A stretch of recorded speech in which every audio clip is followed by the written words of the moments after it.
Hey guys, welcome back for another complex combo with your girl, Sonia B. That's me. I wanted to share a conversation that I had yesterday, and the conversation was about fear. And you're probably asking, fear of what? We fear a lot of things, but I talk a lot about dating, so what else were we talking about but dating?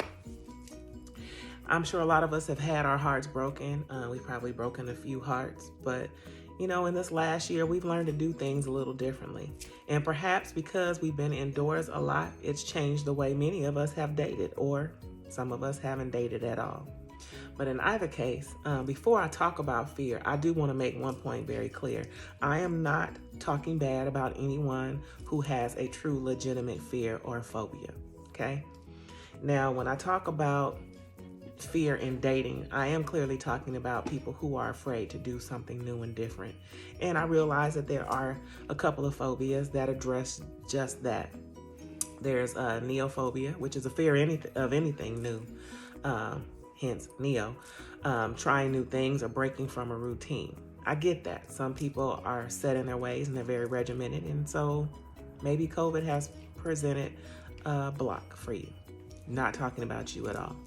There are also people who suffer from agoraphobia, so a fear of leaving home. This has caused us to stay at home, so if you're not fortunate enough, like myself, to work from home, you probably have to go out. And there are those who suffer from that true phobia who don't go out at all. So my point being that I'm not addressing those of you who have a true phobia. I'm talking about people who just have this self-imposed fear. Now, my opinion, and that's clearly what my channel is about, my opinion. There are two factors that prevent anybody from doing something different. That is a fear of stepping out of your own comfort zone. You're so used to doing things your own way. You don't want to think differently, and you don't want to hear anything different than what you think. I get that. And the other factor is you have a fear of what other people may think, or you don't want judgment from other people. Now, having said all of that, my conversation was very simple. There are a few friends of mine who often wonder, Sonia, why or how, after having failed relationships, do you have the courage to go out and date again, or to open up again to someone else? Now, I've got two options. I either change the way I think, push through that fear, and continue dating, because not everyone is the same, or I box myself in and I think all men are the same, and I block myself from a lot of opportunities. I choose, however, to give everyone a fair shot. Well, not everyone, but to give those that are presenting me with an opportunity to get to know them a fair shot, and not box them into thinking that they're like my former partners.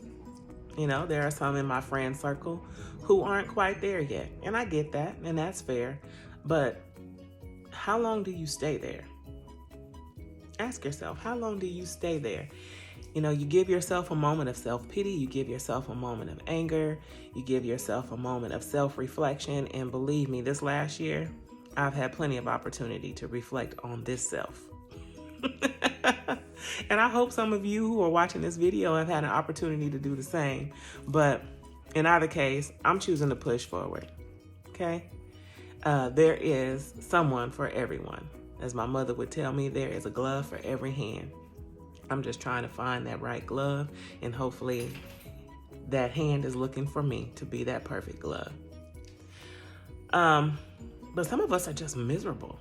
We just live in this fear, and we don't want to try anything different. We want to wallow in our past hurt and pain. Man, I briefly dated someone who would often compare me and many women to that of his ex-wife. If I would say something that was very similar to what his ex-wife would say, he was like, man, you all think the same. And then I start to wonder, we can't all think the same. If we're all telling you the same thing, perhaps we can't all be wrong. I mean, he compared me to the ex-wife and the two previous ex-girlfriends. It was kind of ridiculous. And I get it, some of us who are fresh in our pain have these quick triggers. And, oh, that reminded me of something my ex-wife would do or say, or, oh, that reminded me of something that my ex-boyfriend or ex-husband would say. But you can't treat everyone as though they are your ex-partner. It's just not fair. It really isn't. Now, I will admit that there was a point in time in my life that I did think like that, but I was in my early 20s, okay? So age allowed me to make stupid mistakes such as that. But I like to think 20 plus years have passed and I've grown and learned a little bit.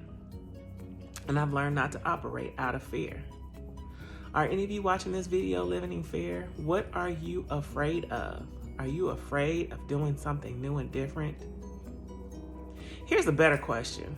If you are dating anyone new, what is keeping you from moving forward with that person? If things are going good and the chemistry is there and the time that you are together is genuine and quality time, other than the fact that you're not ready to move forward in a relationship, what is preventing you from doing so? If you really are you living in fear that this relationship is going to turn out like the past relationships? When are we going to get past that? When are we going to stop accusing the people that we date of being like our latter partners, our former partners? When are we going to do that? I personally just, I give everyone a fair shot. If I'm in, I'm in. There are, of course, red flags and signs that present themselves that prevent you from moving forward. But I'm talking about genuine green lights, white flags that say, hey, he or she is cool and you like how things are going. What prevents you from moving forward? I really want to know that. That is my question about fear. I would like your comments below. Let me know. Are you one of those who are living in your fear bubble? Are you afraid to move forward in this day of COVID? Are you holding strikes from other relationships against those people that are in your life now? Comment below. For those of you who have not subscribed to my channel, please click subscribe below. Check out some of my previous videos. You might find something interesting. Those of you who have subscribed, I appreciate each and every one of you. Thank you for coming back and watching my video. And until next time, it's your girl.